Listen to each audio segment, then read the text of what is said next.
Got to come see us when you come to New York, VP Biden. I will. It's a long way until November. We got more questions. You got more questions, but I tell you, if you have a problem figuring out whether you're for me or Trump, then you ain't black. Maybe it's just me, but that can be considered defamation.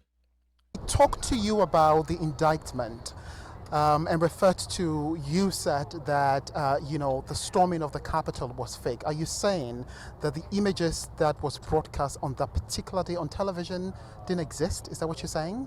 No, what I'm saying is they staged that whole thing. You can go on my website. Who staged what? Can I finish? Go ahead. I was here on January the 6th. I was at that building right there called the Russell Building. I made a speech there. After the speech, I walked to the White House, which is a 45-minute walk from here. I had these brothers with me, most of them anyway. And as we walked down, we heard combustion bombs already going off. Trump wasn't even on stage yet. They was already attacking the White House, the Capitol. So this is how you know it's all fake, stupid, stinking lies. Can I finish? Go ahead. And then when we got down there, Trump was just getting on stage. Rudy Giuliani had just gotten off after we already heard all the attacks. We made a left and went to Constitution. And then we stood there and took pictures with everybody who was leaving Trump's speech. At no time did I hear Trump say, go march in. Return to the U.S. This from just moments ago. You've got to come and watch this. This was actually a light moment. We just wanted to play it for you.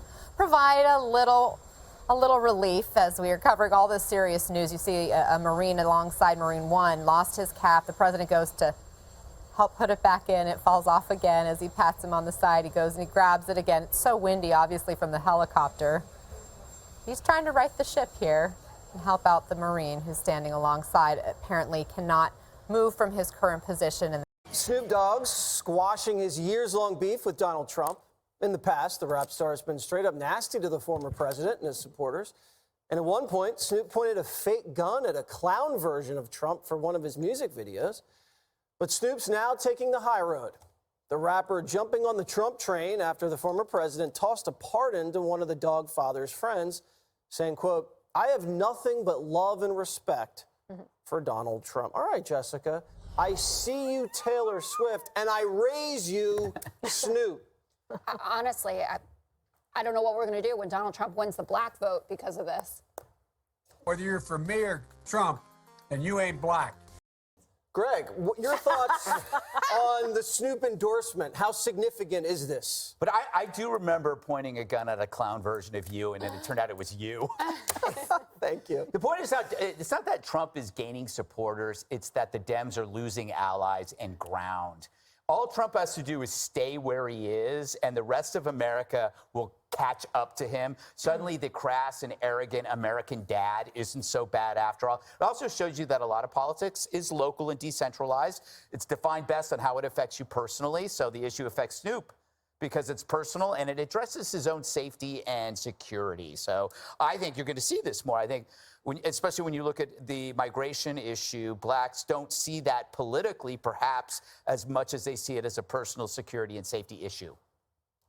Snoop D-O-double-G. Yes, with Biden at a 33% approval rating, it's no longer a dangerous career move to say that you're friends and like Donald Trump.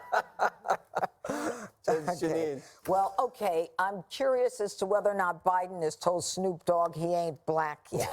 Ain't black. All right. Democrats blame disinformation for Biden losing black voters. Well, I don't think it's disinformation. As a matter of fact, I think black voters are starting to get more informed.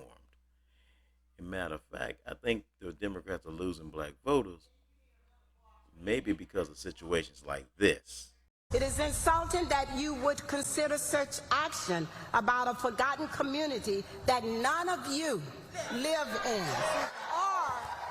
Developing tonight, outbursts and outrage at a community meeting in South Shore over a housing plan for migrants.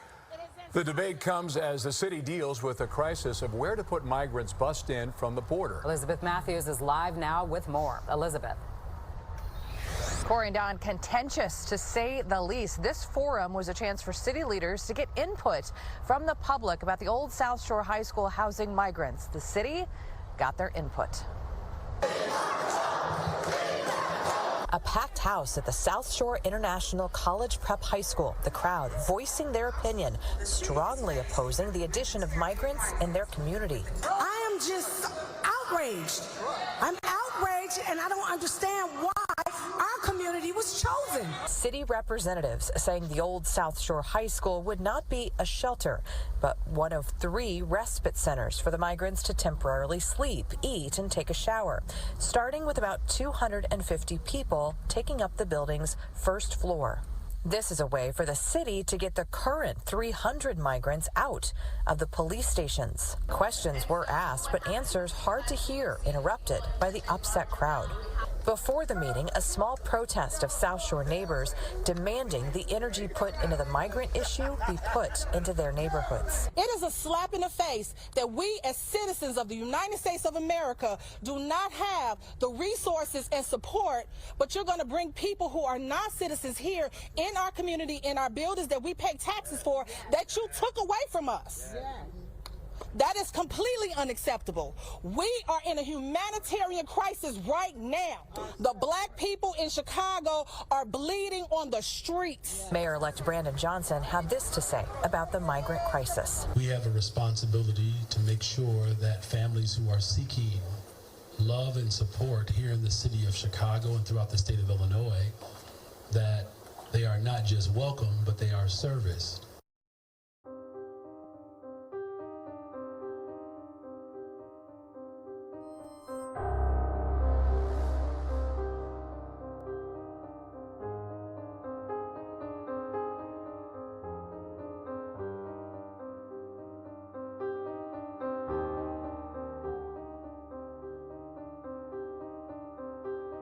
While lawmakers far away from the border are raising concerns about migrant crime, the NYPD has arrested migrants from Venezuela for what it calls the largest robbery spree in the city. Thieves snatching purses and phones out of women's hands.